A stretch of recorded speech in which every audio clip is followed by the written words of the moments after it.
Bismillahirrahmanirrahim. Our today's topic is Group 2 of periodic table. Group 2 of periodic table is known as alkaline earth metals.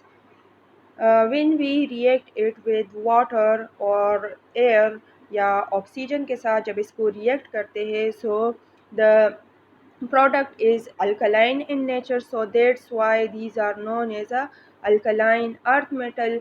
और earth metal इनको क्यों कहते हैं, क्योंकि ये कंबाइंड स्टेट में होते हैं विद इन द अर्थ. हम इनको आइसोलेटेड स्टेट में हमें ये ज़्यादातर नहीं मिलते.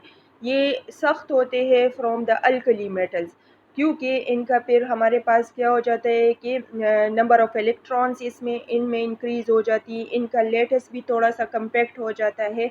एज अ रिज़ल्ट हमारे पास इनकी फ़िज़िकल स्टेट भी चेंज हो जाती है.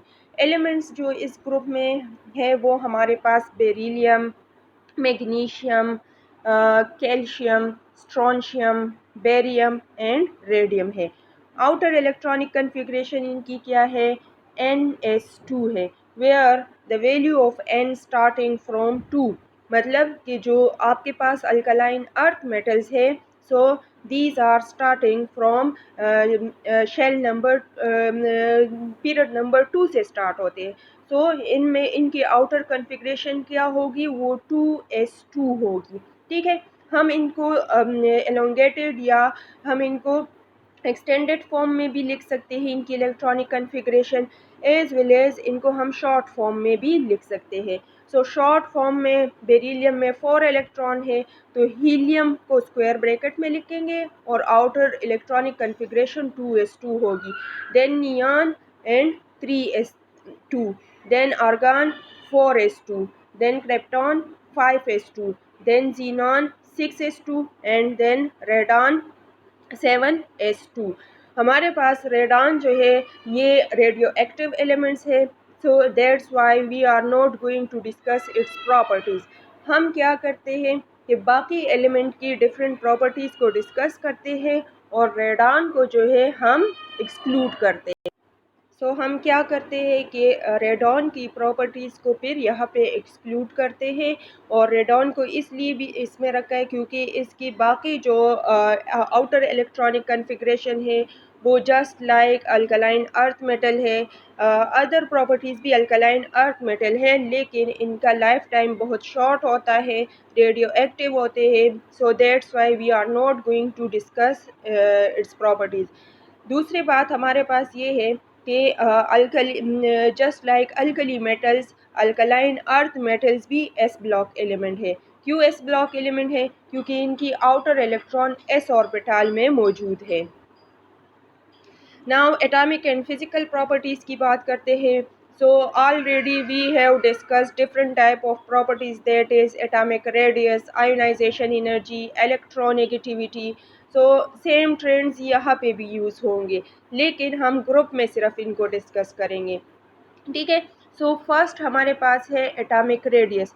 Down the group atomic radius increases because size of the element increases. Number of shell is added to the element. Beryllium में 2 शेल हैं, मैग्नीशियम में 3 शेल है, कैल्शियम में 4 है, स्ट्रोंशियम में 5 है और बेरियम में हमारे पास 6 शेल है. तो सिर्फ आप शेल्स को देखते हुए बता सकते हो कि down the group radius increase होता है. देन सेकंड हमारे पास है ionisation energy. The first ionisation energy. Ionisation energy क्या होती है कि जब हम किसी गैशियस एटम से इलेक्ट्रॉन रिमूव करते हैं और यूनिपॉजिटिव आयंस बनाते हैं. ठीक है, सो हमारे पास आयोनाइजेशन एनर्जी इनकी डिफरेंट होती है. Down the group size increase होता जाता है, so ionization energy will be decreases, क्योंकि जितना साइज़ बड़ा होता जाएगा इलेक्ट्रॉन्स का निकालना हमारे लिए आसान होगा. ठीक है, आउटर शेल से. फिर हम बात करते हैं इलेक्ट्रोनेगेटिविटी की. So down the group electronegativity decreases. क्यों डिक्रीज होती है, क्योंकि साइज़ बड़ा हो जाता है. जब साइज़ बड़ा होगा तो हमारे पास क्या आएगा कि hold on the shared pair of electron जो है वो कम होता जाएगा और सबसे लोवेस्ट इलेक्ट्रोनेगेटिव एलिमेंट हमारे पास बेरियम होगा. लेकिन डाउन द ग्रुप इलेक्ट्रोपॉजिटिविटी हमारे पास इंक्रीज होती है। ठीक है, ये इलेक्ट्रोपॉजिटिविटी का मतलब क्या है कि जो एलिमेंट आसानी से इलेक्ट्रॉन डोनेट कर सकता है, जो एटम आसानी से अपने शेयर्ड इलेक्ट्रॉन को दूसरे एटम को दे देते, so these are electropositive. So electronegativity decreases down the group, electropositivity increases down the group. Now, trends in melting and boiling point.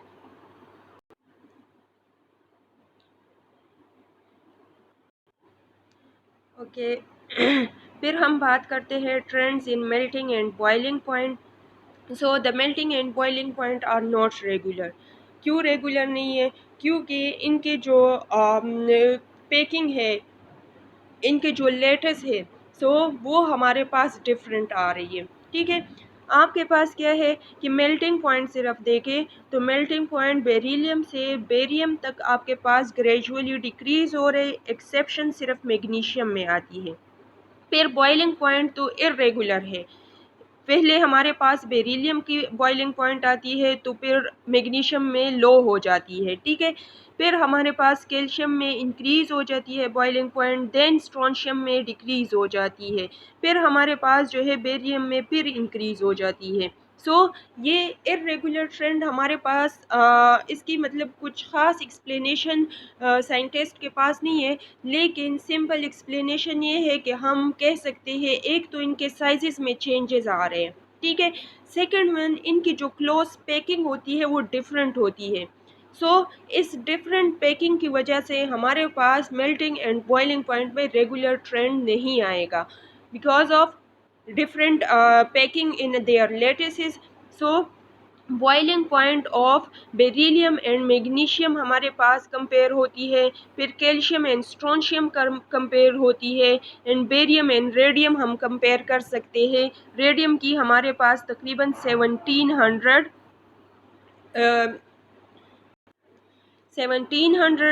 तक डिग्री सेंटीग्रेड तक मेल्टिंग पॉइंट है, वाइल बेरियम की हमारे पास 1850 तक मेल्टिंग पॉइंट है। So this is because of what? First the size is increases, second their closed packing structure is different. हमारे पास बेरिलियम और magnesium hexagonal closed pack structure है। ठीक है, फिर कैल्शियम एंड स्ट्रोंशियम हमारे पास फेस सेंटर्ड क्यूबिक स्ट्रक्चर है। तो फेस सेंटर्ड क्यूबिक स्ट्रक्चर में एटम की अरेंजमेंट डिफरेंट होती है as compare to hexagonal closed pack structure.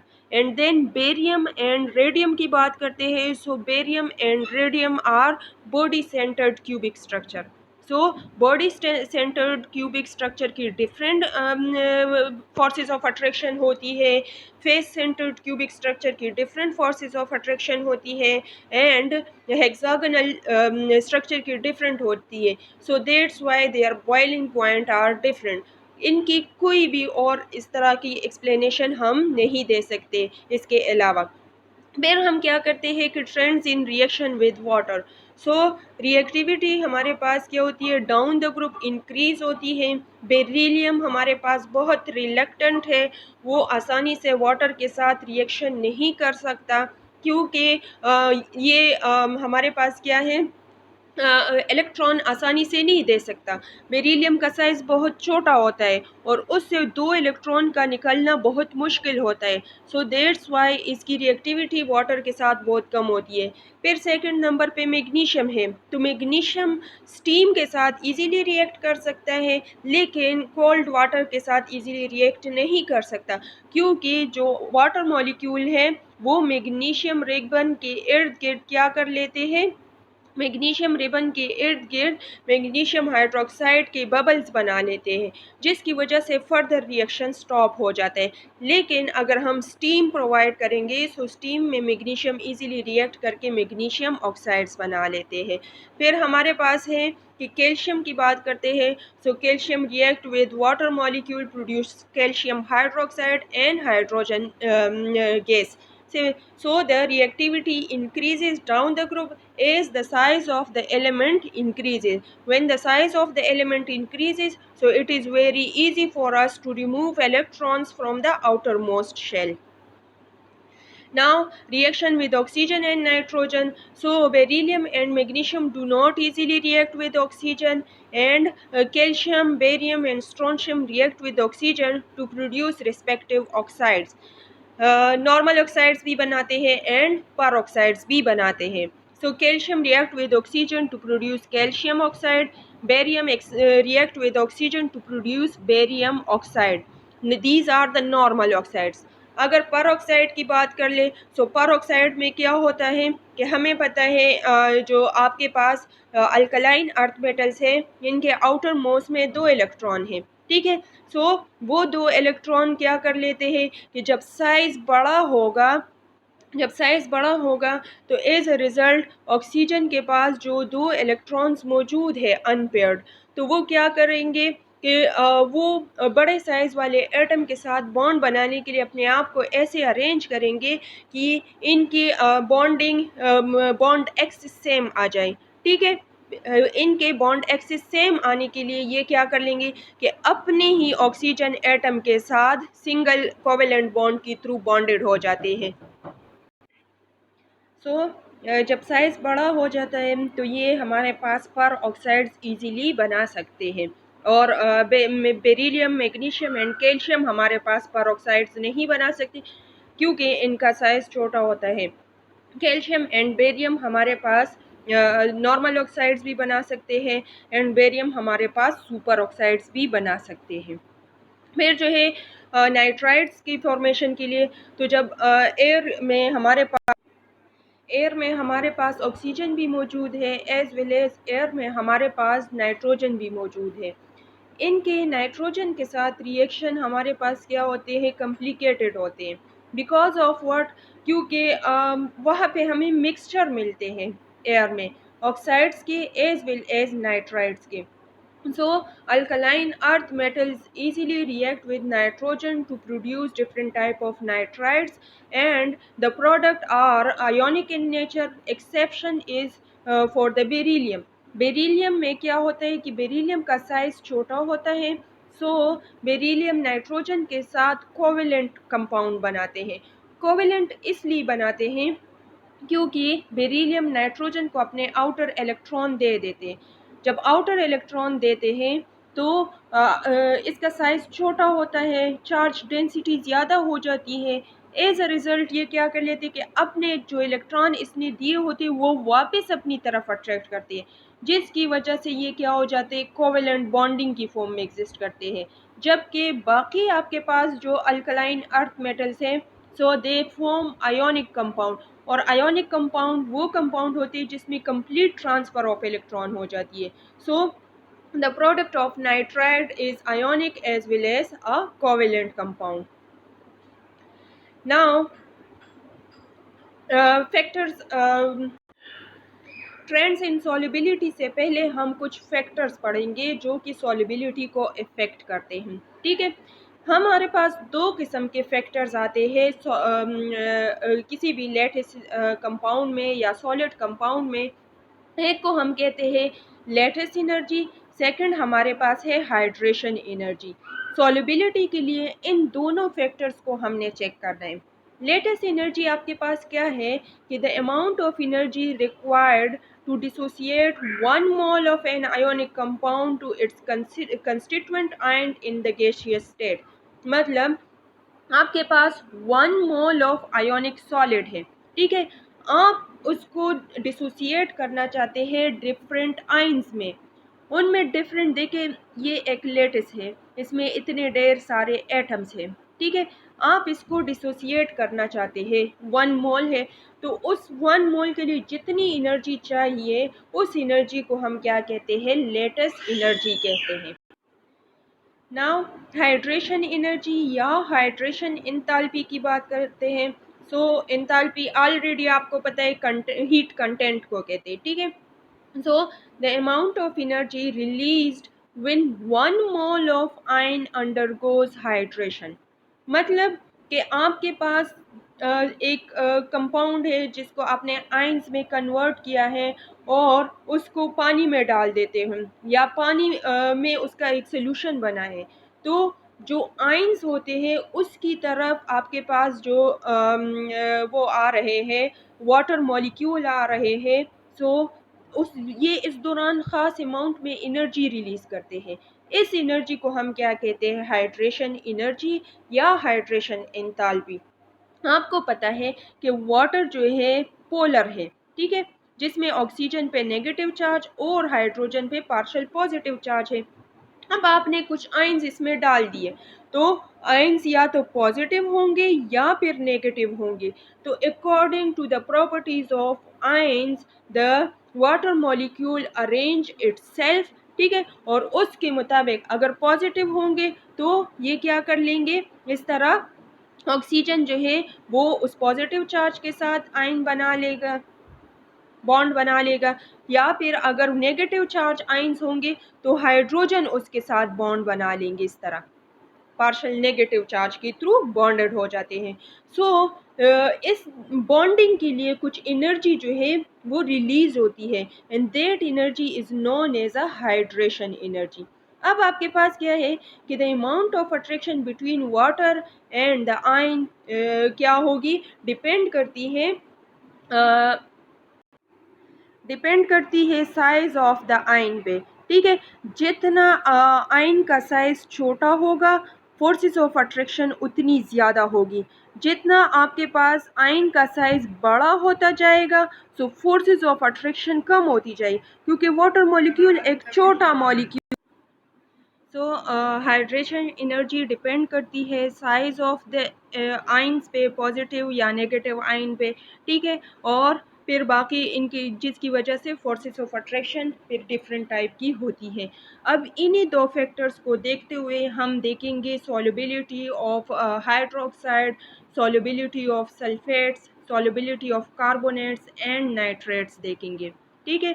सो सबसे पहले बात करते हैं solubility of hydroxides. Hydroxide solubility increases down the group, ठीक है। आपके पास हाइड्रोक्साइड्स हैं, सो हाइड्रोक्साइड्स की solubility down the group increase होती है। This is because of what?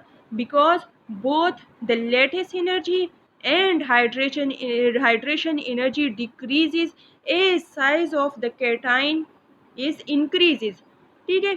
but the latest energy decrease more rapidly, so the solubility increases। मतलब देखिए कि आपके पास बेरिलियम हाइड्रोक्साइड का एक लेटेस्ट होगा, ठीक है, ढेर सारे मॉलिक्यूल बेरिलियम हाइड्रोक्साइड के वहाँ पे मौजूद होंगे। Same in the case magnesium hydroxide के भी होंगे, कैल्शियम हाइड्रोक्साइड के भी होंगे, ठीक है। तो वो क्या करेंगे, उनकी अपनी एक ख़ास लेटेस्ट एनर्जी होगी। अगर हम इसको डिज़ोल्व कर ले पानी में, इसको पानी में डिज़ोल्व करते हैं तो ये अपनी कंस्टिट्यूएंट आयंस में कन्वर्ट हो जाएंगे। आयंस में कन्वर्ट होने के बाद कि वो कितने डिज़ोल्व हो रहे हैं, तो वो आपको हाइड्रेशन एनर्जी से पता चलेगा, ठीक है। कि down the group size of the cation increases, so हमारे पास क्या आती है कि लेटेस्ट एनर्जी जो है वो भी डिक्रीज हो रही है, क्योंकि साइज बड़े होने की वजह से इनकी सेपरेशन हमारे पास आसान हो जाती है। जब इनकी सेपरेशन आसान हो जाती है तो हाइड्रेशन ऑलरेडी आसान होगी, क्योंकि यहाँ पे जो OH है वो सेम रह रहा है, बेरिलियम का साइज़ बड़ा होता जा रहा है, लेकिन हमारे पास जो डिक्रीज इन हाइड्रेशन एनर्जी है वो इतनी ज़्यादा नहीं है। So that's why the down the group hydroxides are easily dissolve. So solubility is increases down the group, hydroxide की solubility down the group increase होती है। Now solubility of sulphate, solubility of sulfate decreases down the group. Why? देखिए, latest enthalpy is constant because sulfate ion is so big। मतलब sulphate ion आपके पास बहुत बड़ा है, जिसकी वजह से इनकी जो लेटेस्ट एनर्जी होती है, लेटेस्ट एंथैल्पी होती है, वो throughout for the sulphate ion same होगी, ठीक है। फिर hydration energy decreases down the group as the size of the cation increases. Hydration energy जो है वो आपके पास क्या हो रही है, डिक्रीज हो रही है डाउन द ग्रुप, क्यों डिक्रीज़ हो रही है? हमने डेफिनेशन में पढ़ा था कि हाइड्रेशन एनर्जी की जो है वो साइज़ ऑफ कैटाइन पे डिपेंड करती है। अगर कैटाइन का साइज़ इतना बड़ा हो कि वाटर मॉलिक्यूल इसके साथ स्ट्रॉन्ग बॉन्ड नहीं बना सकता, तो इसका मतलब है कि उस कैटाइन की हाइड्रेशन एनर्जी हमारे पास कम है। So the size through out same रहता है सल्फेट का, लेकिन कैटाइन का साइज डिफरेंट होता जाता है। Beryllium, magnesium, calcium, then strontium, then barium. ठीक है, कैटाइन साइज बड़ा हो गया, so as a result the hydration energy will be down. And last one हमारे पास हमारे पास क्या है कि और द थर्ड पॉइंट इसमें इनमें क्या है कि thermal stability increases down the group as electropositive character increase down the group. So that's why sulphate can not be easily dissolve in a water molecule. First तो इनकी क्या है कि सल्फेट आयन बहुत बड़ा है। ठीक है, इनकी लेटेस्ट इंथैल्पी जो है वो हमारे पास थ्रू आउट कांस्टेंट रहती है, चाहे उसके साथ कैटाइन बड़ा बड़ा होता क्यों ना जाए। सही है, तो जब कैटाइन बड़ा हो रहा है, एनाइन पे कोई इफेक्ट नहीं आ रहा है, लेकिन लेटेस्ट इंथैल्पी में बहुत स्मॉल सा चेंज आ रहा है।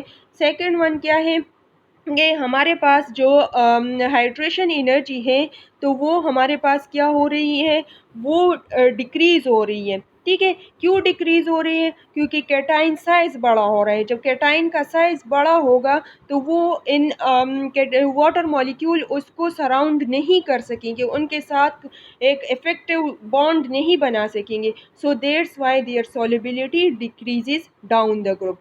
बुक में आपके लिखा है कि बेरिलियम सल्फेट हाइड्रेटेड फॉर्म में डिज़ोल्व होते हैं और नॉन हाइड्रेटेड फॉर्म में डिज़ोल्व नहीं होते। वो पॉइंट जो है वो गलत लिखा है, आप लोगों ने इस चीज़ को करेक्ट करना है।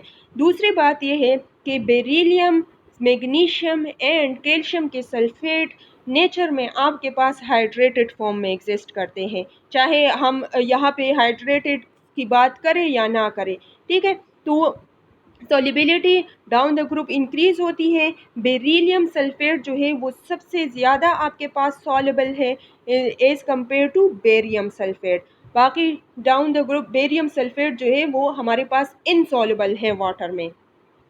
फिर जो है कार्बोनेट की बात करते हैं। सो solubility of carbonate down the group decreases. Same factor यहाँ पे भी है कि एक तो इनकी लेटेस्ट एनर्जी की बात करते हैं, carbonate is also a very big anion. ठीक है, their lattice energy is decreases in a very small amount, इनकी लेटेस्ट एनर्जी बहुत स्मॉल अमाउंट में डिक्रीज हो रही है। ठीक है, so the lattice energy is decreases as the size of cation anion जो है वो इंक्रीजेज। कैटाइन का साइज बड़ा हो रहा है, तो हमें क्या चाहिए, बहुत कम अमाउंट में एनर्जी चाहिए इनको ब्रेक करने के लिए। जब इनको ब्रेक करने के लिए कम अमाउंट में एनर्जी चाहिए, तो इसका होना ये चाहिए था कि ये ज़्यादा सॉल्युबल होती according to the lattice energy.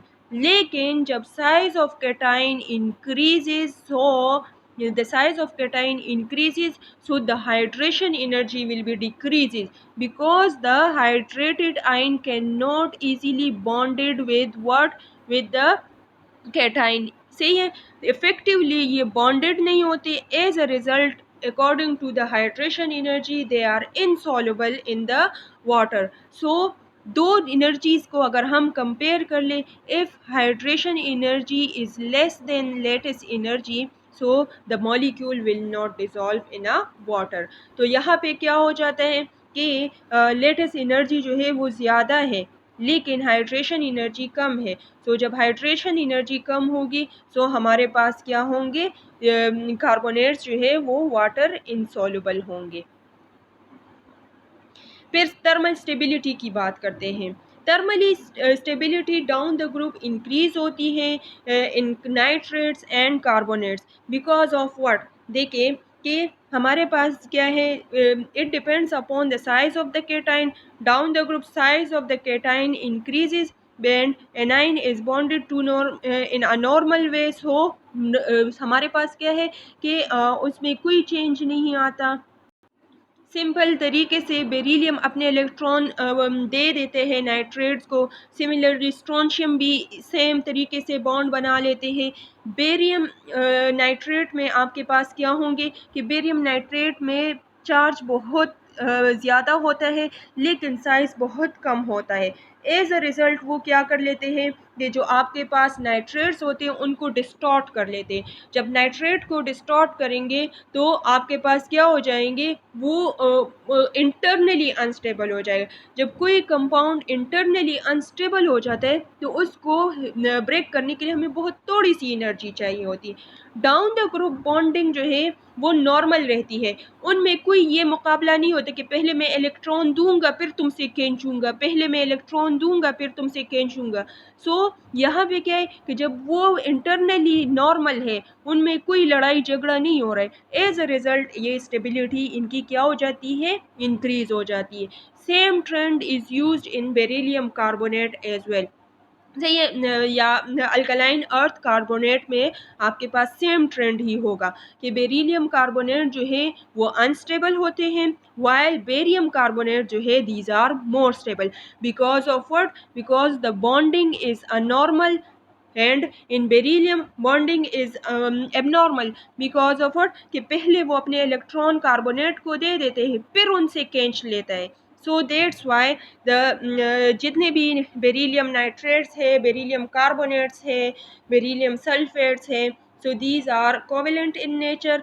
ठीक है, और बाकी डाउन द ग्रुप आपके पास जो कंपाउंड बनते हैं these are ionic in nature, और आयोनिक इन नेचर में फिर इनकी थर्मल स्टेबिलिटी ज़्यादा होगी एंड कोवेलेंट इन नेचर में इनकी थर्मल स्टेबिलिटी कम होगी, क्योंकि ये फर्स्ट एक्ट करते हैं एज अ आयोनिक और फिर एक्ट करते हैं as a covalent, so that's why these are unstable in nature. Now anomalous behavior of beryllium from its group member, तो beryllium सबसे फर्स्ट एलिमेंट है इस ग्रुप का। सेकंड, इसका साइज बहुत छोटा है, इसमें दो शेल्स है, इसकी इलेक्ट्रोनेगेटिविटी हमारे पास बहुत हाई है, सो दैट्स वाई इसकी प्रॉपर्टीज़ अपनी बाकी ग्रुप मेंबर से डिफरेंट होगी। Beryllium is the lightest of all member. ठीक है, beryllium has higher melting and boiling point as compare to the other members, as we know that the structure of beryllium hydroxide is hexagonal. ठीक है, इसका structure hexagonal है लेकिन इसके जो size है वो बहुत छोटा है। सो हेक्सागोनल स्ट्रक्चर को मेल्ट और बॉयल करने के लिए फिर हमें बहुत ज़्यादा एनर्जी चाहिए, क्योंकि the size of the atom is very small. Then beryllium, unlike the other group members metal, it is not easily affected by the air. Air से ये ज़्यादातर इफ़ेक्ट नहीं होता क्योंकि ये रिलक्टेंट होता है। ये क्या कर लेते हैं कि बेरिलियम ऑक्साइड की एक लेयर अपने इर्द गिर्द बना लेती है और फिर फर्दर रिएक्टिविटी को स्टॉप कर लेती है। फिर है हमारे पास कि beryllium do not react with water और स्टीम एट रेड हीट। क्यों? क्योंकि हम बेरिलियम से आसानी से इलेक्ट्रॉन नहीं निकाल सकते। जब इलेक्ट्रॉन निकाल नहीं सकते तो वो पानी के साथ रिएक्शन कैसे करेगा? So that's why beryllium do not react with water. The oxides of beryllium are amphoteric whereas the other oxides are basic in nature. Beryllium oxide जो है वो हमारे पास एम्फोटेरिक भी है एज विल एज मतलब ये एक्ट करते हैं as a acid as well as a base. बाकी जो आपके पास इस ग्रुप के ऑक्साइड्स है these are basic in nature. फिर हमारे पास है oxides, nitrides and chlorides of etcetera of group two elements are ionic while beryllium are covalent. This is because of what? Because of the small size. First beryllium gave its electron towards the oxides, nitrides and chloride. ठीक है, but after some time, because of small size and large charge density, they distort their anion. ये क्या कर लेते हैं कि ये अपने एनाइन को डिस्टॉर्ट कर लेते हैं। जब एनाइन को डिस्टॉर्ट करेंगे सो ये कोवेलेंट कंपाउंड बना लेंगे। ये अपने शेयर्ड पेयर ऑफ इलेक्ट्रॉन या जो इलेक्ट्रॉन इसने दी होती है वो अपनी तरफ अट्रैक्ट कर लेंगे। So that's why these are covalent in nature. Then salt of beryllium do not impart any color during flame test, unlike the other member because of what? Size छोटा है तो इलेक्ट्रॉन इससे आसानी से नहीं निकल सकेंगे, वो एक्साइटेड स्टेट में नहीं जाएंगे, और जब एक्साइटेड स्टेट में नहीं जाएंगे तो फिर वापस क्या होंगे, हमारे पास कोई रेडिएशन इम्पार्ट नहीं होंगे। And the oxide is insoluble in water unlike the other member. क्योंकि हमारे पास ये वाटर जो है वो एक्ट करते हैं एज अ वीक एसिड, ठीक है। सो हमें चाहिए एक स्ट्रॉन्ग एसिड जो कि बेरिलियम ऑक्साइड के साथ इजीली रिएक्शन करे। Then beryllium does not liberate hydrogen from acids as observed in the group 2 metals, group 2 alkaline earth metals। ये हमारे पास क्या करते हैं कि हाइड्रोजन जो है वो एसिड से लिबरेट नहीं करते, ये एसिड के साथ मिल के कम्प्लेक्स साल्ट बना लेते हैं।